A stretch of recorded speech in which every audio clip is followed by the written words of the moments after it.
Are you a Christian songwriter wishing you could be heard by the right people in Nashville? Yeah, we get it. You've been writing for years, but you have no idea how to be heard, how to get your songs out there, or how to connect your talent with opportunities. You feel stuck and wonder if you'll ever get a real break. NCS Bootcamp is your chance to be heard by taking your songwriting to a level you've only dreamed of. It gives you hands-on, personalized coaching and mentoring to help you think and write like a professional Christian songwriter determined to impact the world with your songs. If you're ready to empower your songwriting dreams, go to NashvilleChristianSongwriters.com/bootcamp to book your free songwriting breakthrough strategy call today. Become the songwriter you were born to be with NCS Bootcamp. Hey everybody, welcome to the Song Revolution podcast, brought to you by Nashville Christian Songwriters. Nashville Christian Songwriters exists to empower Christian songwriters worldwide. I'm John Chisholm, and this podcast exists to bring you valuable songwriting insights, inspiration, interviews, and just all around good fun with some of the greatest songwriters, producers, arrangers, artists, and creatives, and beyond. You can find out a whole lot more about us at NashvilleChristianSongwriters.com.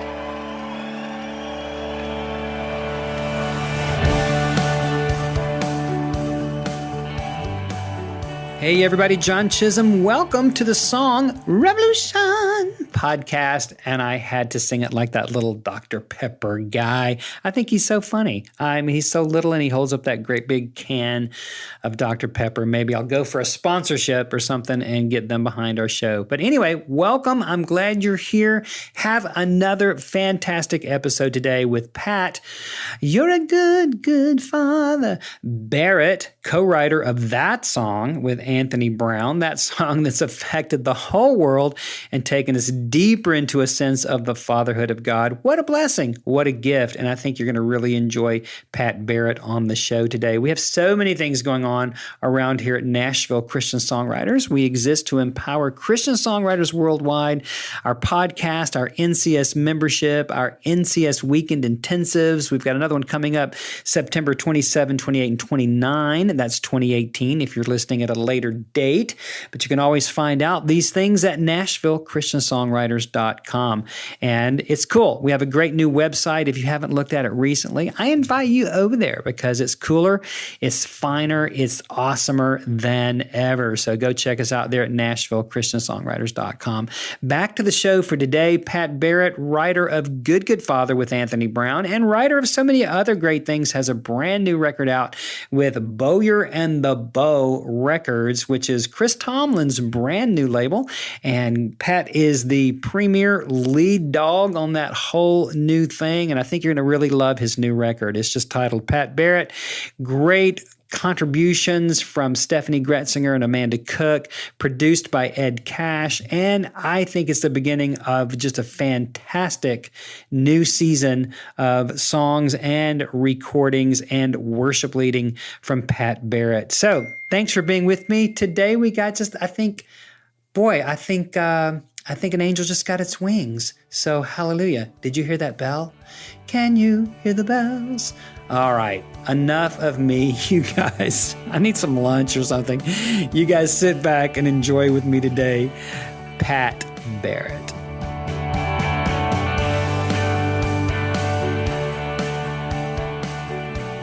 Hey, Pat Barrett, man, welcome to the show. Yes, thanks for having me. Now, are you at home in hot Atlanta today? I am. It is living up to its name. It's like it's literally like living on the surface of the sun in the summer. Man, your feet are burning. You're getting scorched. Yeah, I can't stop sweating. It's the worst. Too funny. Yeah. Well, I mean, it's time to get out in the pool. It's time to get under the hose. It's time to do something in hot Atlanta. Oh yeah, literally. Cool. And you're married. You got kids, right? Your third. Did you just have? Is that right? Last year? Yeah. We have a 1-year-old named Cash, and just so much screaming in our house. So much. A lot of crying. Some of it's the baby. Most of it's me. I'm crying. The baby's crying. So yeah, I think three is the limit. I can't have more than 3 kids. Our family feels complete. So we're there you go. We're definitely in it right now. There you go. Sweet. Well, man, that's fun. Your quiver is full. There you go. Oh yeah. Yeah. Oh, that's great. Well, obviously, I mean, one of the biggest songs of ever with Good Father. You co-wrote with Tony, right? Anthony Brown. Yep. Is that right? Yep. And so that's right. I know, let's just get it out of the way, dude. Let's just go ahead and go there and let's just go and get that little story out. And then we can move on and talk about some other things. How about that? Perfect. Yeah. I don't like what, man, that song, so I'm walking around in my house right now. That's where I am. And when I think about that song, this is so crazy, but I think about this one spot in my house that, man, it all happened during a time that I just become a dad for the first time with my daughter, Harper Gray. And I think she was 2, 3, and you're thinking about like, okay, how do I start sharing about like God to like a 3-year-old, which they ask like hilarious questions, right? So you're trying to like, you're thinking about that. And at the same time, I'm leading worship at an event every weekend at a different denomination, in a different denomination of the church. And I think that's part of my story that's always been amazing. I've always been in so many different streams of the church, but during that time, it actually added to a bit of the confusion as I was wrestling with that question. Like, okay, I'm explaining to my daughter, what is God like? But every weekend I'm at a different place with an amazingly articulate, powerful speaker that, man, it's just so inspiring. And at the base though, there's always like a different take on that question. You know, what is God like? Is he, so the more and more I've sat with that, and, when Jesus talked about orienting us towards a relationship, it was a father relationship. And man, that's just such a loaded word. Such an experiential word. Like you translate your own experience or lack of experience with your father with that word. And if Jesus is saying, I want you to relate to God as a father, but there can be a lot of baggage. There can be a lot of good things. There's a lot of, but all those things being experiential, I think it just forces us to wrestle not just with our relationship with God, but our relationship with our dad. So I think that was one of the things with the song that was always so just amazing and humbling to me, is that people would come up who had completely different experiences with their fathers, their earthly fathers, saying, man, I just want you to know, I never knew my dad. That was Tony's story. He never knew his dad. The only person he's ever called father is God.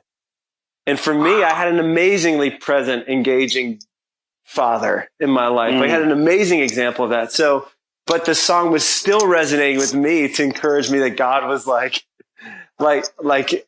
you could trust the words of Jesus in that. And man, I'll tell you what, the fruit in my own life from that song of just singing it came at a time when I needed it. I needed it for me. It was never like the thought that it would ever leave, the community was just, wasn't even the goal. It was just like, wow, when I sing this, I feel like I'm being healed of things I didn't even know I needed to be healed of.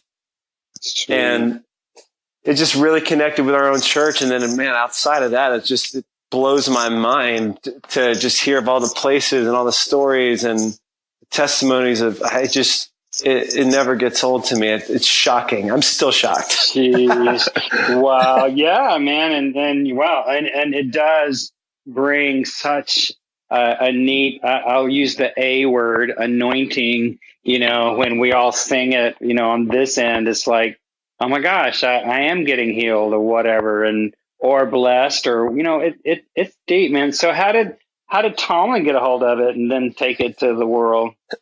Yeah. So, as the story goes, Chris's wife sent it to him, So Lauren sent it to him and said, "Hey, you need to hear the song." After he heard it, he gave me a call and he was like, "Man, I want to talk with you because I just heard this song and I wanted to know if you'd be open to me recording it and man, potentially putting it out as a single." And I was like, "Yeah, let me pray about it." Okay. It's just so quick. Yeah. Okay. Yeah. Like, do I have to pray about this? Yeah. Well, and for me, Chris has been one of those like incredibly influential voices in my life as a songwriter, as a worship leader, like even from a distance. So Sure. Man, to hear someone whose writing has impacted you so much to hear them say like, "I just want you to know your writing has really impacted me." You're like, what is happening?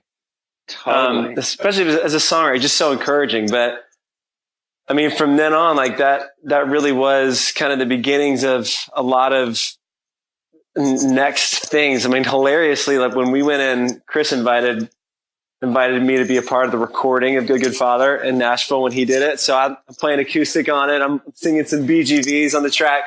And he was like, "Man, what if this message, like, what if there was a way for us to like have this that it'd be easy to share with kids, like a children's book?" So really that was kind of the beginnings of like, I wrote a children's book with Chris Tomlin before I ever wrote a song with him. I was like, what is happening in my Dude. life? Like, so there were things that were always so unexpected about the journey of that message.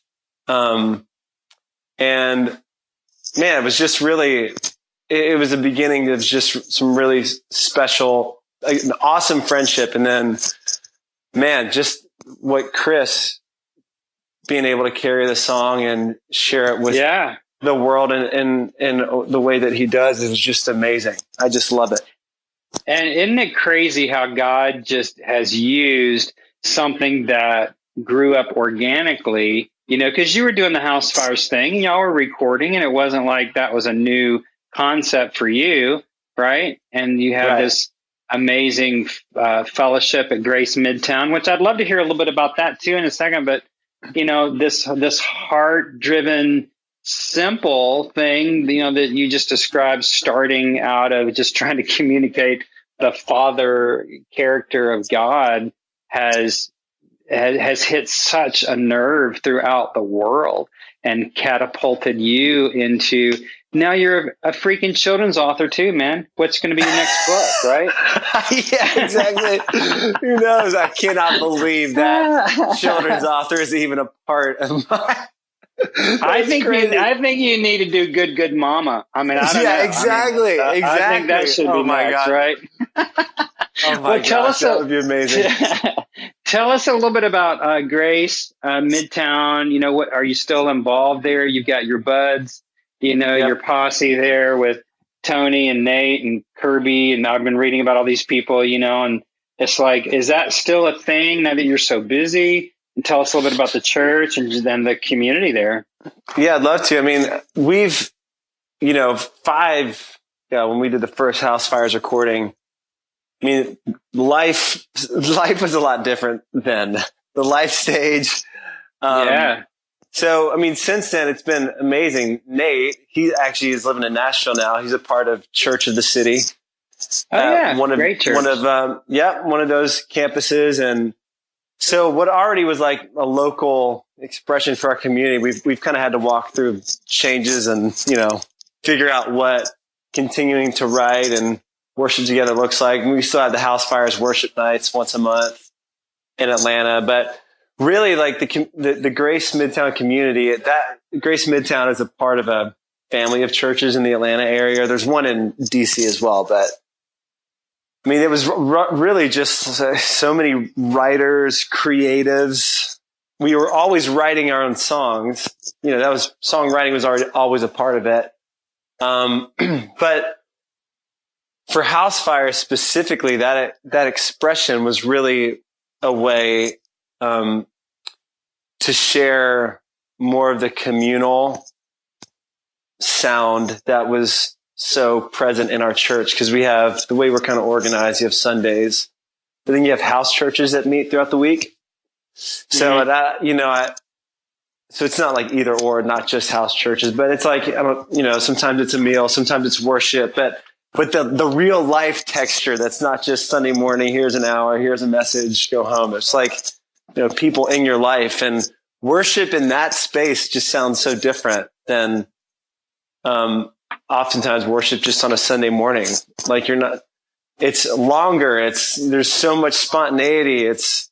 There's nothing polished or slick about it. And for us, sharing the songs that had impacted our community, like in that way, just felt really important. And it's still really important. So, I'm just volunteering at the church. I was a worship pastor for years. And so now Kirby is the worship pastor and I'm a volunteer, which is amazing. Yeah. I love it. Wow. So it has been, traveling has been crazy for me as the solo record stuff has started to happen, but, I'm there as much as I possibly can be. And I still can't travel a ton. I got 3 kids starting school. That's the life stage we're in. So I'm kind of just rolling with it as it happens. Like we're going through the change in real time. So, my answer will probably be different 6 months from now. Who knows? Sure. Life moves on, and here you are. Are you the first artist signed on Bowyer and the Bow with Tomlin? Are you like the premier guy? I'm the first. Yeah, the first one. Wow. I'm the trial. I guess I'm the trial run. I'm the test dummy. I'm just kidding. You're the guinea pig. Wow. Yeah, exactly. How does that feel? It actually, what's? It's amazing because when I first said like, okay, I'm going to do a solo record. Talking to Chris about it, he was like, man, this is, when he was sharing about what he was going to be doing with Bowyer and Bow, and he was like, man, is this something you think you'd be interested in doing with, like, being a part of this? I was like, God, that sounds incredible. Like, it was kind of, again, another no-brainer, but it really was, it's really exciting to be doing something new always brings up crazy feelings. Mm-hmm. So new record, new label, man, everything's new. I got a new baby at home. My kids are starting a new school. Like it's all new anyway. So I always find that really exciting. Wow. And the whole thing happened when you talked to Meg, right? And said, okay, if all bets were off, what do you think would be my next right step? And her answer was really surprising, right? Yeah. I cannot even say enough how I never once thought about doing a solo record ever. It was never in my plan. It was not like some eventual career move. And I really did. I got to tell people, if you're listening to this, you're like, man, I'm just feeling confused. My vision's a little foggy. I wonder what the Lord's saying I should do next. Like, ask your spouse because that's what I told Meg. I was like, babe, you have seen me when I'm the most present, most engaged, most inspired. You've also seen me when I'm the most scattered. I'm the most confused. Knowing all those things about me, what do you think I should do next? And she was like, I really think you would find a lot of joy in sharing some of these other songs that you haven't always had the outlet to share. And you've always been a part of a team expression of worship. And I don't know, I think it would really stir something in you if you did that. And I was literally like, no, babe, I think you misunderstood the question. Like I didn't, even then I couldn't accept it, but it really, she planted that seed and I just really felt like it was from the Lord. So Jeez. Yeah, from just that idea and just being so reluctant about it to now having one, it's crazy. It's crazy. Jeez. Wow. And then you started getting affirmation from everybody else around you. Was like, well, heck yeah, we thought that a long time ago, right? Right. Yeah. I was literally the last one to see it, I guess. I don't know. Just surround yourself with good people that challenge you and pray for you and can see and help you. God, I mean, wow, you're the company you that's keep. great. So I'm fortunate to have good people in my corner. Absolutely. Well, I asked my wife what she thought I should do, and she said, "Well, dude, I think you need to sit down and shut up." It's like, amazing. All right. Oh, Wow. okay. All right. I guess so. That's a different answer.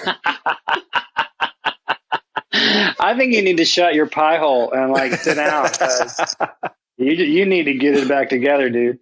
No, that's awesome, Pat. No, that's awesome, dude. And obviously the world is a better place because of what her answer was and the affirmation around you. So you went through like a truckload of songs with Mr. Tomlin before you landed on these songs for your new EP. Did I read it? Like you went through like 55 songs? Yeah, I just had this massive Dropbox. I mean, 55 songs makes it sound like every song was awesome. It was not like that. You really like, I think before every project for me, you try to just gather up all the pieces that are there and see what is, which just feels like it's still speaking to you. And that was one of the things for me, choosing which 12 would be on the record. Like the way of deciding wasn't just like, which songs do I like or which songs, I really wanted to feel like these were the right now songs. These were the ones I'm most excited to share right now. These are the ones that feel like I could talk on and on and on about the message and the way that they've touched my life. And they were also the songs that, I mean, for me, writing is so, like songs are so connected to the reality of my life. So like I've used these songs have been helpful to my own life. And, it's crazy. The things that have touched you the most are usually the most excited to share with other people anyway. So, really, it was quite the process kind of getting down there. Wow. But he walked with you through that and you kind of called it out to the things that felt the best. Ed, Cash produced. Sounds great, right? Oh, yeah. Ed. Oh, my gosh. I want to have him on the show. I need to get a hookup with him. I tell you, he's, just a legend and all the work with Tomlin, of course. And your record sounds great. I love it. It's just got this engaging, fresh, you feel like you're there, but the production value is so high and just good stuff, man. Congratulations on all that. Thank you so much, man. Ed is just what I felt most often during the whole process making the album is the freedom to, the freedom to explore things that really move you. Mm-hmm. And we didn't go into it like, oh, this is going to be the sound and the vibe. There wasn't even like, we kind of had some big pieces and, big 30,000 foot vision, but not really like how it would work out so really a lot of time in the studio was honing that in. It was just, I've never had more fun making music. It was just the most fun I've ever had. I bet. I bet, man. It was awesome. So yeah. How could you not? How could you not? I mean, you got Chris Tomlin, exactly. Ed Cash, all these great players. I mean, that's great. I'm sure there was a lot of expectations too, after the song and all that. But, I'd like to do. I mean, it's awesome. I mean, it's self-titled new EP coming out like tomorrow, right? It's tomorrow the release date, I think. The way we release it is crazy because it's an EP that kind of has grown into a full record. So it'll be, full record released July 20th.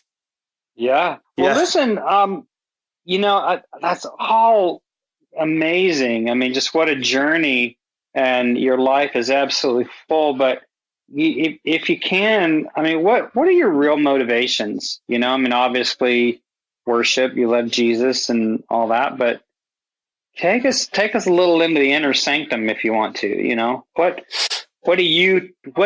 if you could just say one thing to the world, what would it be?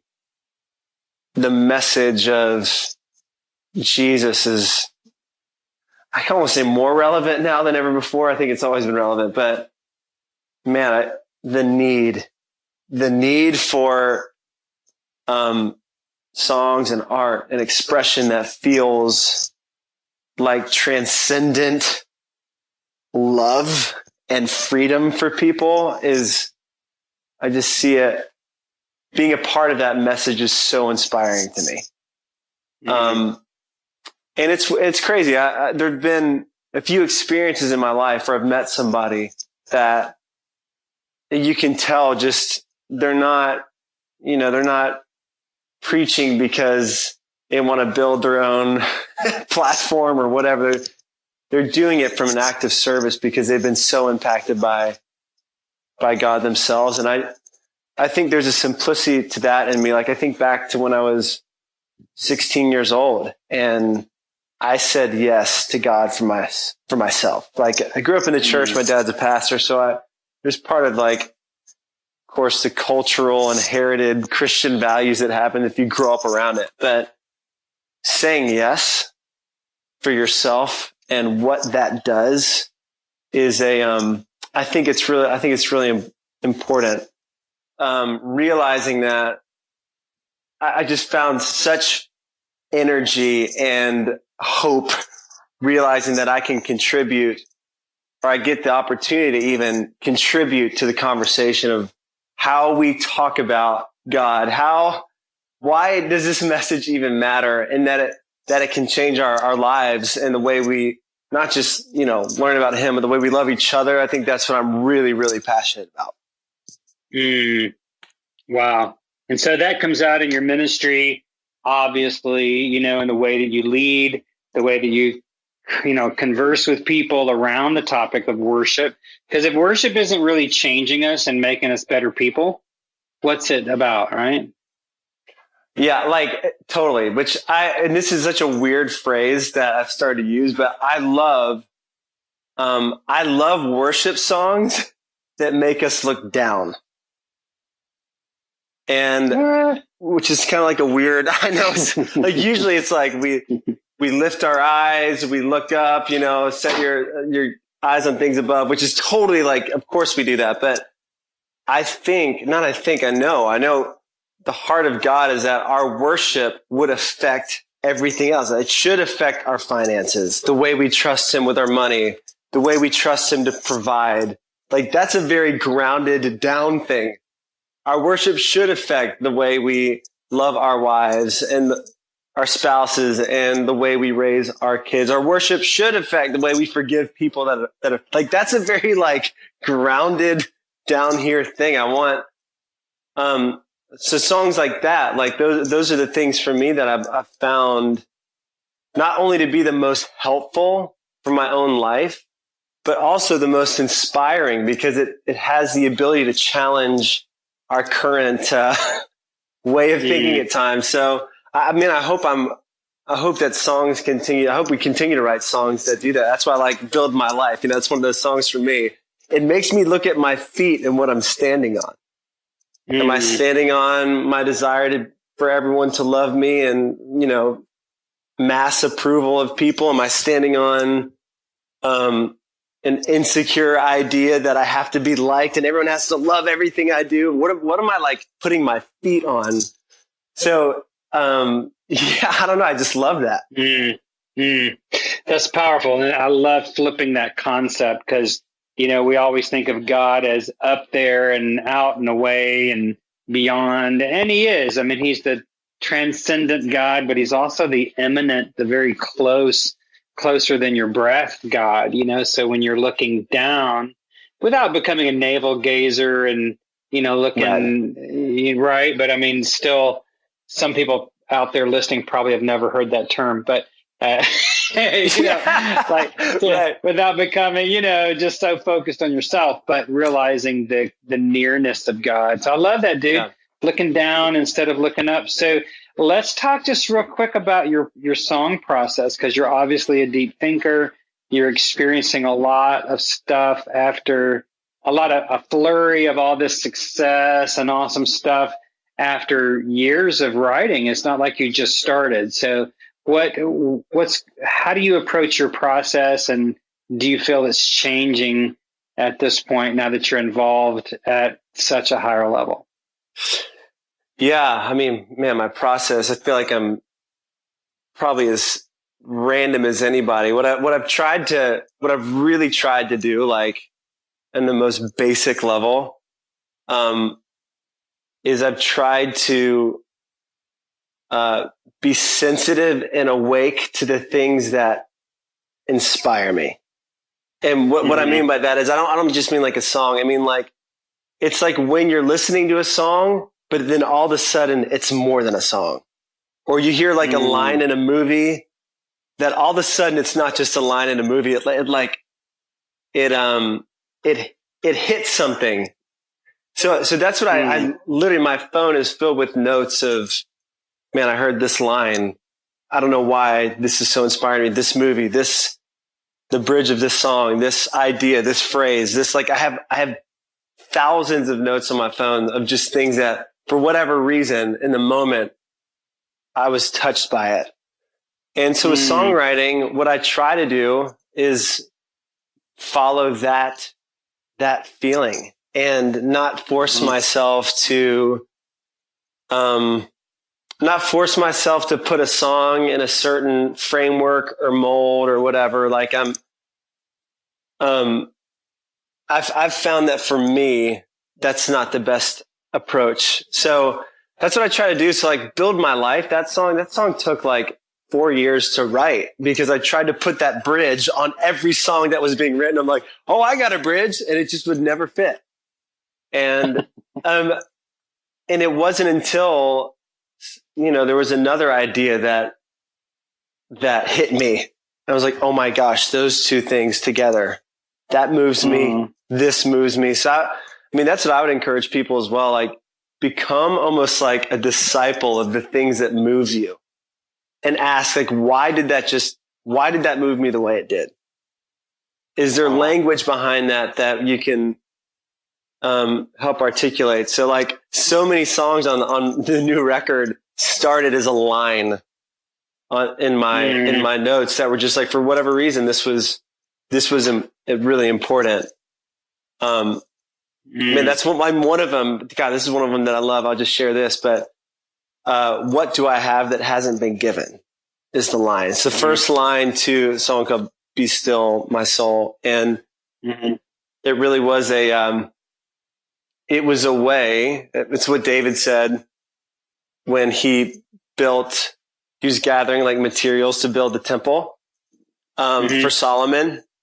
He literally says, once they gathered everything, all the money, all the wood, all the stone, all that stuff, he says, God, we have only given what has come from your hand, is what he says. And so that line, when I start to get worried about, okay, I'm going through a lot of life change. How's this going to work out financially? What is this going to look like practically?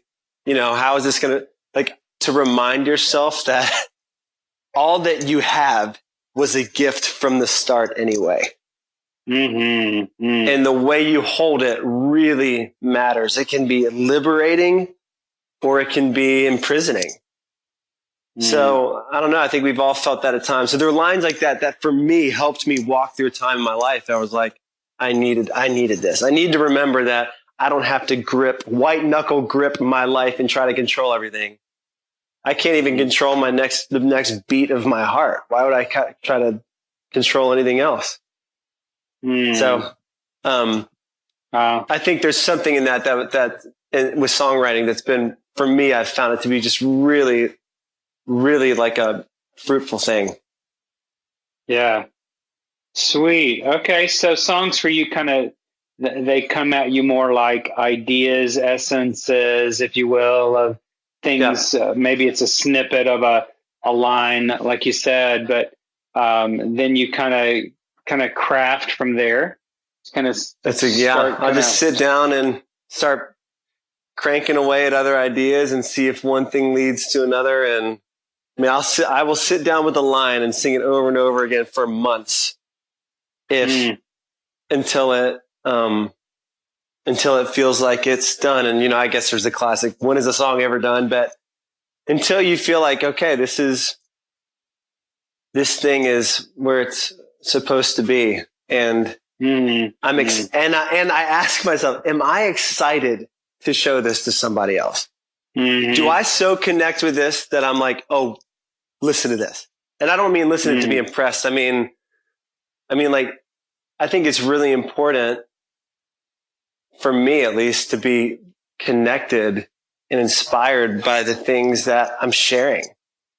I mean, otherwise you're just kind of relaying information as opposed to sharing something that you're passionate about, that you've been touched by, that it's helping you see the world in a different way. So, yeah, that's I cool. love that. Yeah, I love it too, man. I love how you're approaching that. And like, you mentioned, falling is easy, staying in love is hard. That concept that became the song called Sales with Stephanie Gretzinger and Amanda Cook. I mean, great writers, great worship leaders. You guys collaborated, and it's a great song. And it stood out to me when I was reviewing all the tunes. It's like, well, this is different, It's like, your heart is the sails, and like, I'm just here, whether the wind's blowing or not, Cool. Love that. So what would you say if you could say one thing, because of a lot of our audience, we have a lot of listeners, but a good number of them are aspiring songwriters. If there was one thing you had to say to them, what would that be? Man, I would say, among a lot of other things, I would seriously say, start to pay attention to the things that move you. And the gift of the artist and the poet is that their vulnerability helps open the rest of us up to be vulnerable as well. That would be something that, I just feel like that's really important. And it translates when the feeling when you're around somebody and they sing something and they're like, oh, you believe that. I believe you. There's some type of, there's a reality, there's a realness to it that I think is really needed. I don't mean to, it's not like we don't stop writing all the things you're writing, but I would, I don't know, stretch yourself, like wonder, like when something moves you, stop and ask yourself, why did that just touch me the way it did? And explore that, because chances are if it moves you, it'll move somebody else. And that means that you're at least getting a hint of some deeper human reality that that's maybe a place that you can contribute some of your art to that will help us see the world differently. And I would say as well, I need your songs. I need to hear the perspective that God's giving you. This is never meant to be so like just a few people writing songs and we just sing all their stuff. No, like my kids need to hear your perspective so that we all can see each other a little more clearly and hopefully get a clear picture of him and what he's like. And I can't wait. I hope the world is filled with art that moves us and lines and melodies that make us think that there's something more to life than just what we see at times. Wow. That's rich, dude. That's great. Great perspective. Great advice for everybody wanting to steward their gift, right? So thank you. I want to take just a second as we wrap up to just acknowledge you and acknowledge just what God has done through you to give the world not only Good Father, which is tremendous, you and Tony Brown, but all the other, the new songs, they're just tremendous. But, the legacy of worship, Build My Life. We've been singing that for months at our church, and I didn't even realize it was yours. But that's awesome. I know, right? But just been touched by that. But I would just want to acknowledge you for just a moment and bless you in the name of Jesus and thank God for you and speak, especially protection, over you and your family. And busyness is just the enemy of intimacy. And, I think you're just awesome to concentrate on your kids like you need my approval, but your family and everything. But man, good on you. I love your heart. Thank you for spending some time with us here on the Song Revolution podcast. And one last question. What's your favorite way for people to interact with you? Instagram, Twitter, Facebook? What's your favorite way? Probably Instagram, I guess. Yeah, usually, God, there's so many. It's crazy the way people like communicate with each other. There's like too many things. So I usually I guess Instagram is the best, the best way to do it. Yeah, that's the best. Sweet. Well, dude, congratulations on the big songs and this new record and this whole new season. And we wish you the best. Pat Barrett, thanks for being with us. Thanks for having me.